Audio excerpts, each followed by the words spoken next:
Chapter 12, Section 2 is on chords and arcs. So we're first talking about chords. So a chord is a segment whose endpoints are on the circle. So in this case here, MD is a chord and NC is a chord. So the two endpoints are actually on the circle. So the diameter is a special chord. It's the one that's the longest. It goes through the center, so it's the longest. It still has endpoints here that are on the circle, but it's the longest one, so we call it the diameter. Any other segments that have their endpoints on the circle are called chords. So MD is a chord and NC is a chord. So some of the Theorem 12.4 tells us some of the things we know about chords and arcs. So arcs we know are MD, but then we write it as MD with the little arc over it instead of MD with the line segment so that we know which we're talking about. Are we talking about the chord or are we talking about the arc? So notation is really going to be very important in this chapter. So congruent central angles have congruent chords. So if these two are marked as congruent, then we know if angle MOD is congruent to angle NOC, then MD is going to be congruent to NC. Those are the line segments. So chord or line segment MD is congruent to chord or line segment NC. So that's the first part of Theorem 12.4. The second part is that congruent chords have congruent arcs. So if MD, line segment MD, is congruent to line segment NC, then arc MD will be congruent to arc NC. So that's a new part of the theorem. This next one is a little bit of review. We learned this in the previous chapter. So if we know congruent arcs have congruent central angles.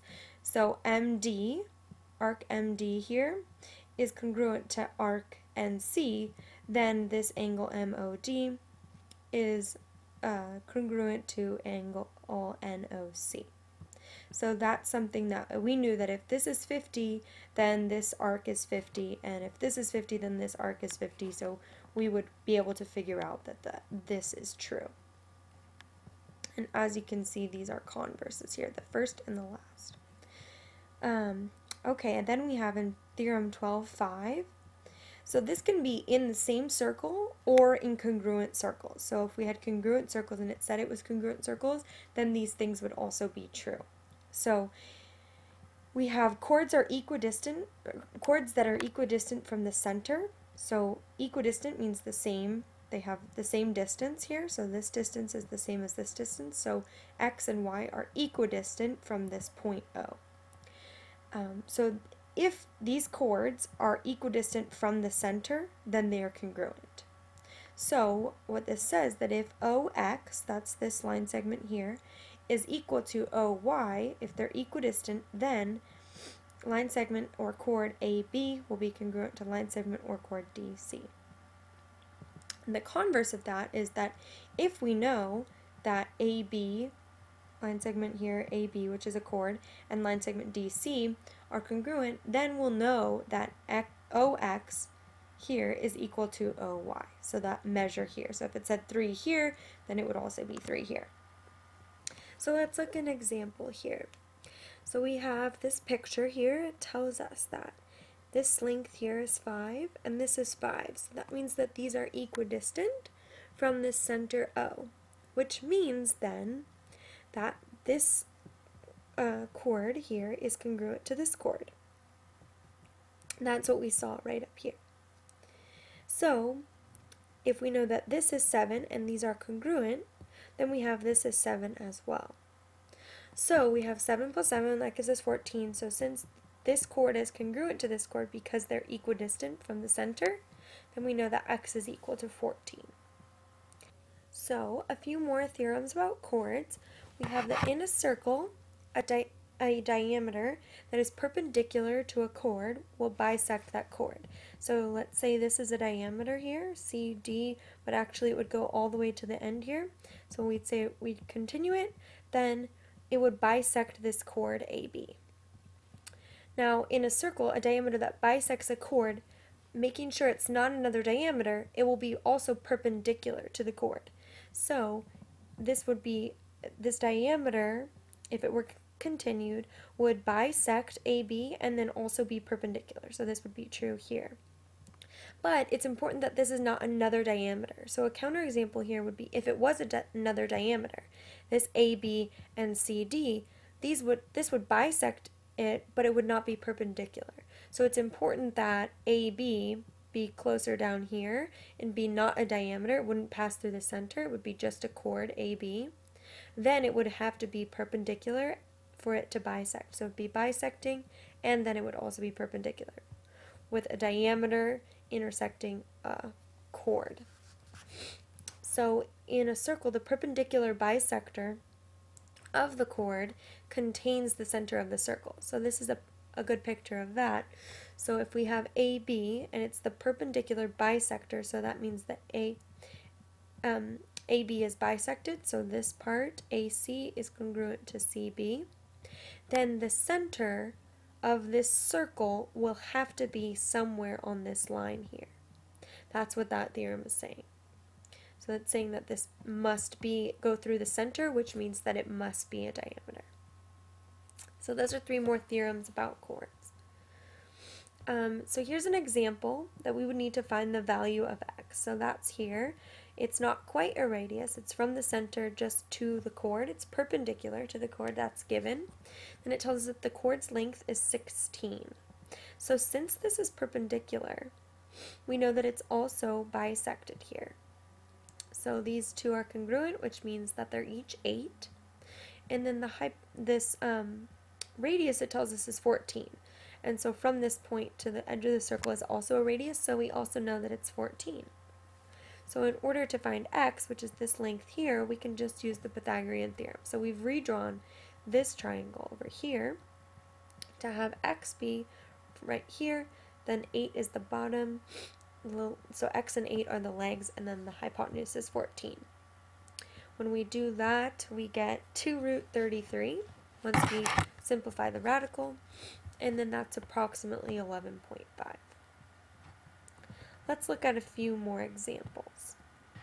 So these first 2 examples ask us, what can we conclude from the diagrams below? So we have a circle here, and these are supposed to be on the circle. I'm not really sure what happened to the picture here, but Km and Ln are chords. So it tells us here that the central angles are congruent. So KPM, and LPN are congruent. So those angles are congruent. So we know that KM, the chord, line segment KM right here, is congruent to line segment or chord LN. And we also know that those arcs are congruent as well. So KM with the arc is congruent to arc LN. And we can say that Km is equal to Ln. That would be their measures. So that means that if we know this is 5, then we know Ln is 5. But also the object, the actual chords are congruent. So another one we are given here, this is a circle, and again AB and CD are chords. So it tells us that they're congruent by the markings. So we automatically know that AEB, angle AEB, is congruent to angle CED. And we'll know that arc AB is congruent to arc CD.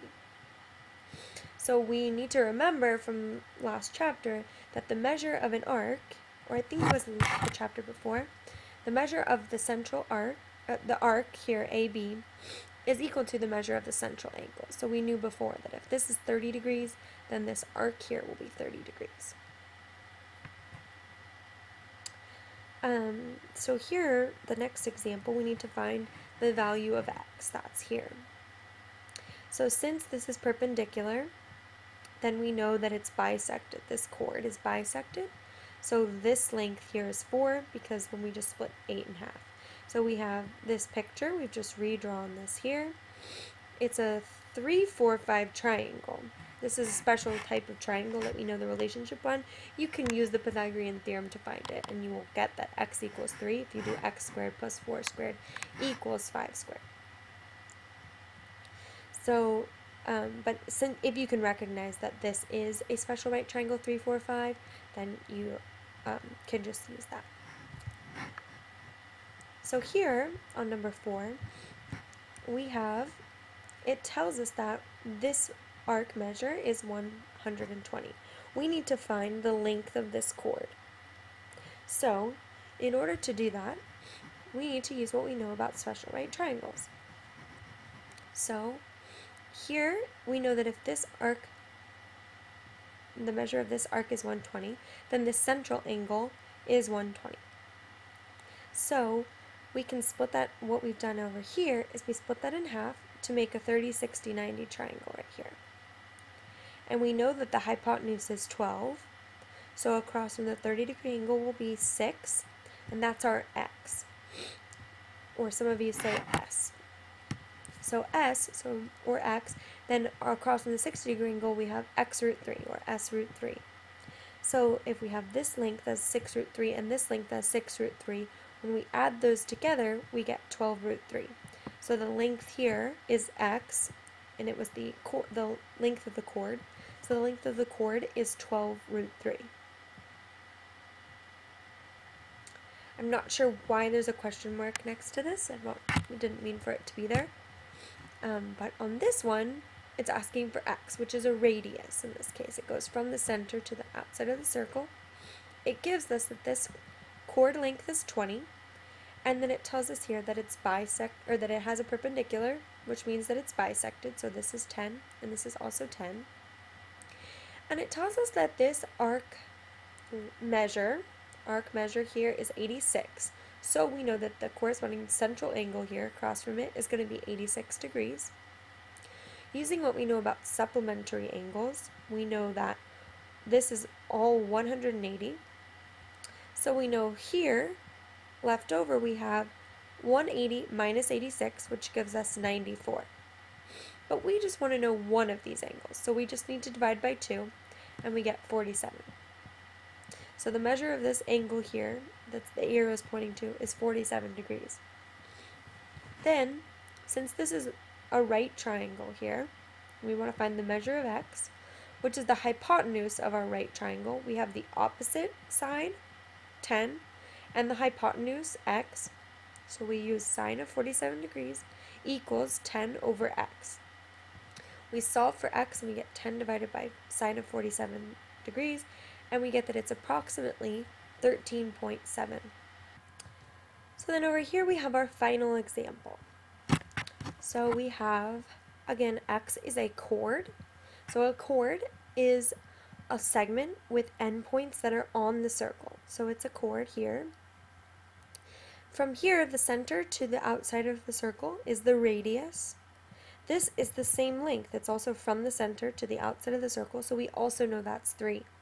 So we fill that information in so that we know we have, because we want to get x, and we need this information here because we have a right triangle here. We're going to want to use the Pythagorean theorem. So we do know that since this chord has a perpendicular line here, right here, that's 2, then it also means that it's bisected. So these two pieces are congruent. If we called one of them y, because we want to just look at this half of it, then we could have this be y and this be y. So x would equal 2y. So now we could use 2, and then this would be y, and we've redrawn this here. So we have 2y and then 3. So y squared plus 2 squared equals 3 squared. We get that y is the square root of 5. So x would be 2 times the square root of 5, which then when we plug that into a calculator is approximately 4.5.